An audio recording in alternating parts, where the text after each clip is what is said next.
భారతీయ సంస్కృతి వేరు, ఐరోపా సంస్కృతి వేరు, ఆఫ్రికా సంస్కృతి వేరు, తెలుగు సంస్కృతి వేరు, తమిళ సంస్కృతి వేరు అని విడివిడిగా ఒకదాన్నోటి అంటుకోకుండా ఉండేటటువంటి సంకుచిత స్వభావం సంస్కృతికి లేదు. అలాగే నా సంస్కృతి గొప్ప, నీ సంస్కృతి తక్కువ అనేది కూడా ఆ సంస్కృతి ఎప్పుడు చెప్పలేదు. కర్ణాటక సంగీతం అరబ్ దేశాల నుంచి స్వీకరించింది చాలా ఉంది. మన కర్ణాటక సంగీతం నుంచి వెస్టర్న్ మ్యూజిక్ స్వీకరించింది చాలా ఉంది. హిందుస్థానీ సంగీతం అనేకమైన సంగీతాల మేళవింపు. రవీంద్ర సంగీత్ తీసుకుంటే ఇంకా వెస్టర్న్, హిందుస్థానీ, ఫోక్ మ్యూజిక్ అన్నింటినీ కలగలి. అంటే సంగీతానికి కానీ, శిల్పానికి కానీ, సాహిత్యానికి కానీ ఏ రకమైనటువంటి అడ్డుగోడలు లేవు. చివరికి మనం తినే తిండి కూడా అడ్డుగోడలు లేవు. దానికి చాలా మంది ఆవకాయ తెలుగు సంస్కృతి అంటారు, కానీ ఆవకాయలోకి ఉపయోగించే మిరపకాయలు డచ్ దేశస్తులు 16వ శతాబ్దంలో మన దేశానికి తెచ్చే వరకు మనకి తెలియదు మిరపకాయ గురించి. మరి ఇప్పుడు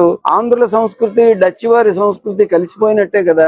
నాది ఎక్కువ, నీ తక్కువ అని మనం ఎలాగనగలం? ఇప్పుడు మనం ప్రపంచం అంతా గర్వించేటువంటి తాజ్ మహల్ లో ఎన్ని శిల్పకళల సాంప్రదాయాలు ఉన్నాయి. ప్రపంచ శిల్పకళల సాంప్రదాయాలు దానిలో అనేకం ఇమిడి ఉన్నాయి. నువ్వు ఉపయోగించే కాగితం తాలూకా టెక్నాలజీ చైనా నుంచి వచ్చింది. ఇలాగ చెప్పుకోవాలంటే ఆధునిక టెక్నాలజీ నుంచి ప్రాచీనమైన సాంకేతిక పరిజ్ఞానం వరకు, శాస్త్ర విజ్ఞానం వరకు ప్రపంచంలో ఎప్పుడు ఎవరు ఎక్కడ ఎల్లలు పెట్టుకోలేదు, గిరిగీసుకుని కూర్చోలేదు. నాది గొప్ప, నీది తక్కువ అని ఎప్పుడు అనుకోలేదు. ఏ సంస్కృతిలో ఏది గొప్పో దాన్ని స్వీకరించి మేము పెరుగుదాం అని అనుకున్నారు తప్ప మిగతా వాళ్ళని చిన్న చూపు చూడాలనేటువంటిది సామాన్య ప్రజల్లో ఎప్పుడూ లేదు. అయితే ఇది ఎక్కడున్న జబ్బు అంటే ఆధిపత్య వర్గాల వాళ్ళకి ఈ రకమైన జబ్బు ఉంది. నా సంస్కృతి ఎక్కువ అని చెప్పడం ద్వారా నా పరిపాలనలో ఉన్న ప్రజలు గొప్పవాళ్ళన్న ఫీలింగ్ వాళ్ళలో కలిగించి ఆ పక్క దేశం వాళ్ళ మీద యుద్ధం చేయడానికో, వాళ్ళ మీద పెత్తనం చేయడానికో దీన్ని వాడడం. అలాగే మన దేశంలో ఉన్నటువంటి కుల వ్యవస్థలో కూడా ఈ ఆధిపత్య సంస్కృతి ఉంది. బ్రాహ్మణులు లేకపోతే అగ్రవర్ణాల వాళ్ళ సంస్కృతి గొప్పదని, దళితులు తక్కిన వాళ్ళకి తక్కువ అని చెప్పేటువంటి ఒక లక్షణం ఉంది. ఇందులో భాగమే ఆడవాళ్ళని తక్కువగా చూసేటువంటి ఒక పురుషాధిక్య సంస్కృతి.